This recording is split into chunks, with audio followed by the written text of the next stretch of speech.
Okay, so here's a handy tip when it comes to painting things like rocks and the idea of lots of small pebbles on a beach. Rather than coming in a very detailed fashion, sometimes when you do that, everything can look very, very laborious. So here's a little tip for going very quickly. All I'm going to do is I'm going to take a little bit of colour. I'm going to mix up the few colours I have here, the blues and the reds, put them all together. I'm going to drop in a few livelier tones in this space, some lights, some darks, some blues, some reds. I'm not really concerned about the colour. I'm mixing up purposely to convey something a little bit more lively, a little bit more dramatic.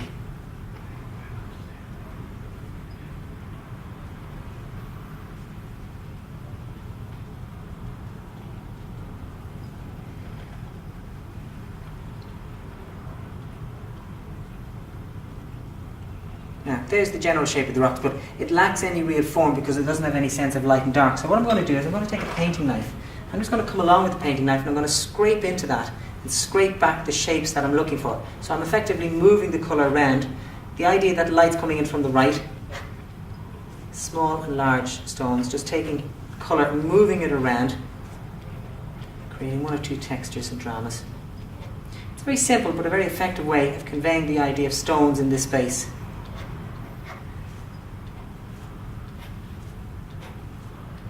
So you have your pile of stones on the beach or something like that. Could be used for stone walls, can be used for any sort of stoning on a house or a building.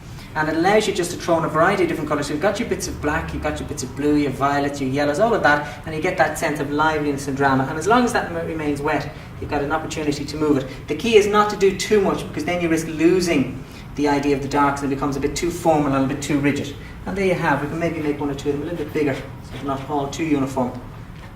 This way.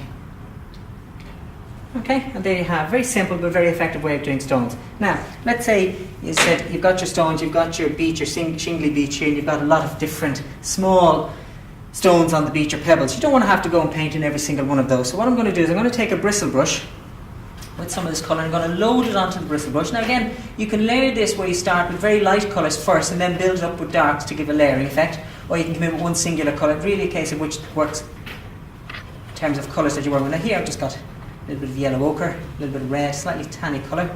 I'm going to come in just very gently, I'm just going to flick my brush.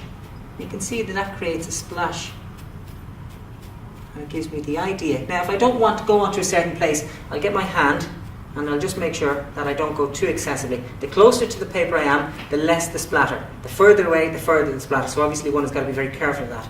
Building in. You can see that gives you all of those tiny little textures and suggestions. It helps take the subtlety and the smoothness out of areas and give them a little bit more drama. As I say, you can layer that up with another colour. So for example, we might try and put in a little bit of yellow just to make that a little bit brighter in parts. We take this bright yellow and we just drop in some of that as well into it, just to give a little bit more of a filled in look to that space. Okay?